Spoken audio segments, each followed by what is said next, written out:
V news Peshawar से मैं हूँ सिराजुद्दीन। दिन भर इलेक्शंस पिशावर में हम कवर करते रहे हैं, मुख्तलिफ पोलिंग स्टेशंस गए, कोशिश की है आप लोगों को वहाँ के सूरत हाल दिखाएं। अभी ताज़ा तरीन सूरत हाल ये है कि पोलिंग का वक्त ख़त्म हो गया है और वोटों की गिनती का अमल जो है वो जारी है।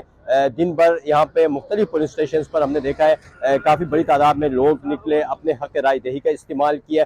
जो बड़ी चीज़ हमने ऑब्ज़र्व की है खिलाफ तवक्कुह यहाँ पे पिशावर में ख़वातीन काफ़ी बड़ी तादाद में घरों से निकले। गुलबहार, हैदराबाद, सदर और दिगर जो इलाके अंदरून शहर, यहाँ पे मर्दों के पुलिस स्टेशन की निस्बत ख़वातीन के पुलिस स्टेशन में रश ज़्यादा था, बड़ी तादाद में निकली थी। और इसके अलावा दिन भर किसी किस्म का कोई बड़ा नाखुशगवार वाक़या पेश नहीं आया। पुरअमन तरीके से इंतखाबात के जो पोलिंग का अमल है वो इख्तिताम पजीर हो गया। इंटरनेट बंद रही और नेटवर्क बिल्कुल भी नहीं, तो इसी वजह से राब्ते में काफ़ी ज़्यादा मुश्किलात थी। लोगों को अपने जो मुतल्लिका पोलिंग स्टेशन और पोलिंग बूथ ढूंढने में उन्हें काफ़ी हद तक मुश्किलात का सामना करना पड़ा। मजबूरी तौर पर लोगों ने भी काफ़ी लोगों से भी हमारी बात हुई है, उन लोगों ने भी बढ़ चढ़ के इस अमल में हिस्सा लिया है। एक उम्मीद से, नई उम्मीद से कि मुल्क में नई हुकूमत के बाद माइशी बेहतरी हो और हुकूमत स्टेबल हो, बदअमनी ख़त्म हो, इस उम्मीद के साथ लोगों से जो हमारी बात हुई उन लोगों ने अपने हक़ राय दही का इस्तेमाल किया है।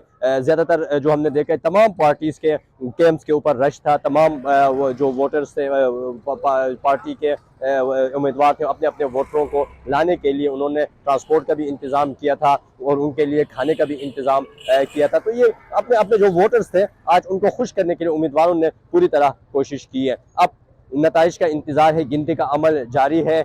जो भी ज़्यादा वोट लेगा उन्हें कामयाब होगा। और इस सूरत हाल के ऊपर जो है अभी जो मुख्तलिफ कैंप्स हैं उनके ऊपर एक बेचैनी सी है, वो बेचैनी से इंतज़ार कर रहे हैं नताइज का। उम्मीदवार भी बेचैनी से इस नताइज का इंतज़ार कर रहे हैं। सिक्योरिटी खदशात के बावजूद पुरअमन तरीके से पोलिंग का अमल जो है वो इख्तिताम पजीर हो गया।